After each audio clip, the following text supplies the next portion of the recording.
Hello, welcome back. My name is Tasfayon Show. This is the ninth video in a series of videos for study methods. In my last video, we have seen how studying time can be selected, and we will continue on this and see what the professionals say on what time of the day we should be choosing for our study. Um, um, so this is average study times, hours and the times that a normal person will be studying 40 hours per week.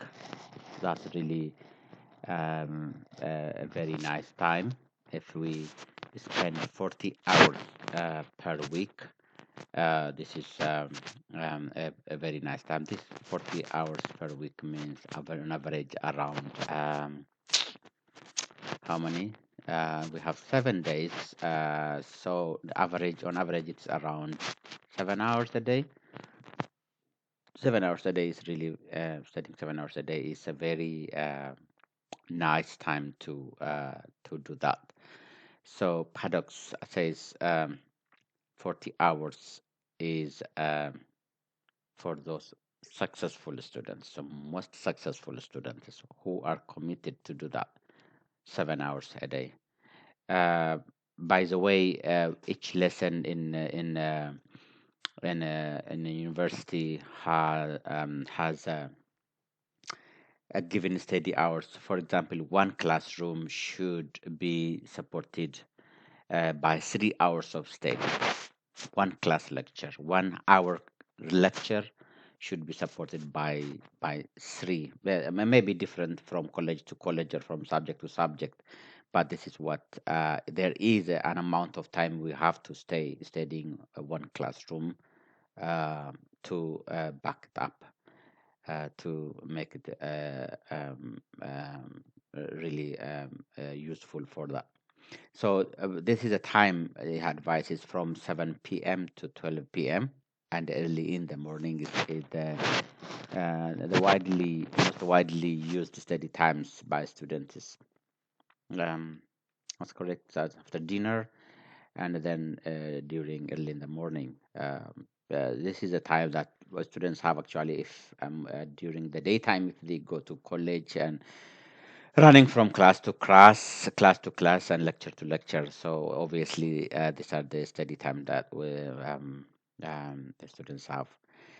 The most effective days, Paddock says, are Tuesdays, Wednesdays, and Thursdays. Obviously, yeah, if we take the top three, these are the three. But so these three, as I said, Wednesday is the top day, as top single day. But we can also use any other days, but these are the three top effective days that we study more and we will be successful. Use other days and times for discussions and other practical activities. This is a very nice advice as well.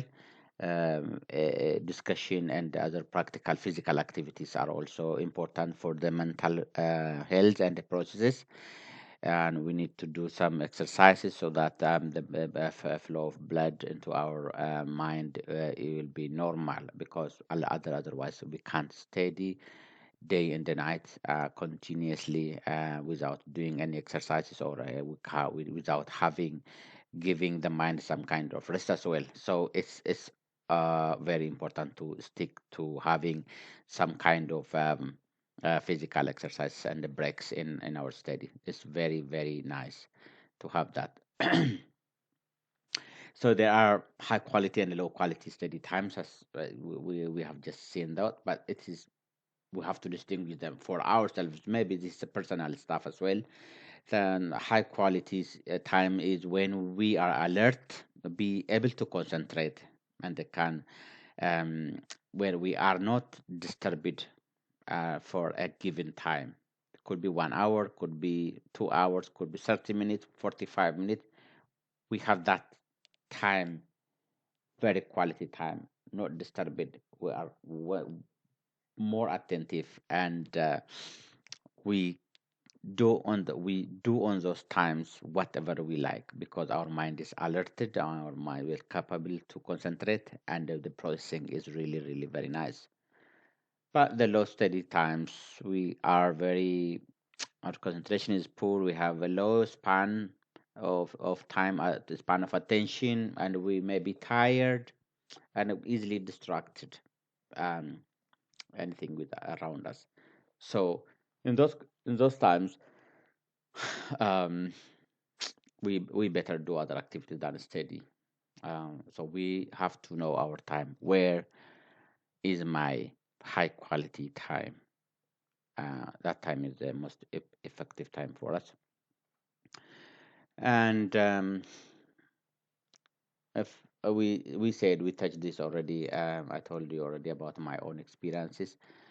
If lists are more than six or five, I don't bother to remember them. I don't remember to memorize them, because the teachers will never ask me to list 10 lists, for example. But if they are 5 to 6, 4, 3, definitely those are the ones the teacher, hey, list those, that, and I have to know them. If I can't make acronyms or acrostics of them, I have to memorize them. If I can't understand the process, if I can't logically put together. But most of the processes are logical, by the way. Most of the steps uh, we have in concepts are logically arranged. We can achieve one before the previous step. We have to have the previous step in place to go to the next step. So that is a good thing to have.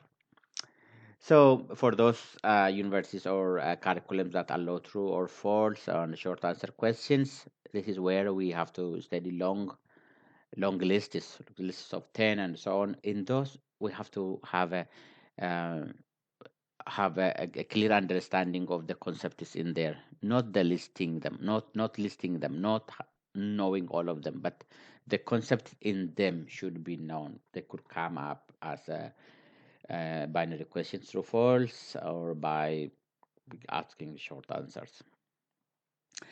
So that is it. Many students study just before exams, just before hours before exam. Really, that's really very effective. I do the same actually. I come out of the library and I go to the exam room. You know why? This is the most effective time I can remember. It's not a good time, yeah. It's a disturbance time, but whatever I saw just minutes ago, I remember them. Anybody remember them as well. It is good to continue pushing until the last minute to the exam. Don't be late for your exam though. Be on time, but still do exhaustively use your time to study. And that's it. So this is a kind of summary. When you are out of the lecture, revise the content just after the class, after the lecture, and revise it after a week, and revise it after a month, and revise it at the end of the term for your exam. No, that's at least you read one stuff at least 4 times. When you do those, you organize them, you make acronyms, you make charts, you make the way you remember them.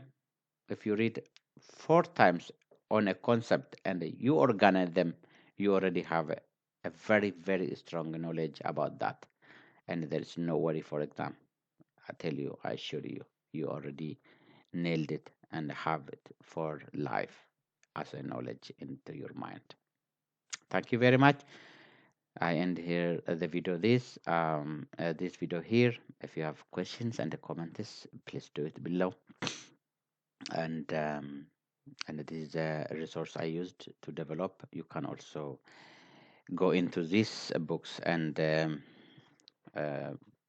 further your knowledge on study methods. Have a blessed day. Bye.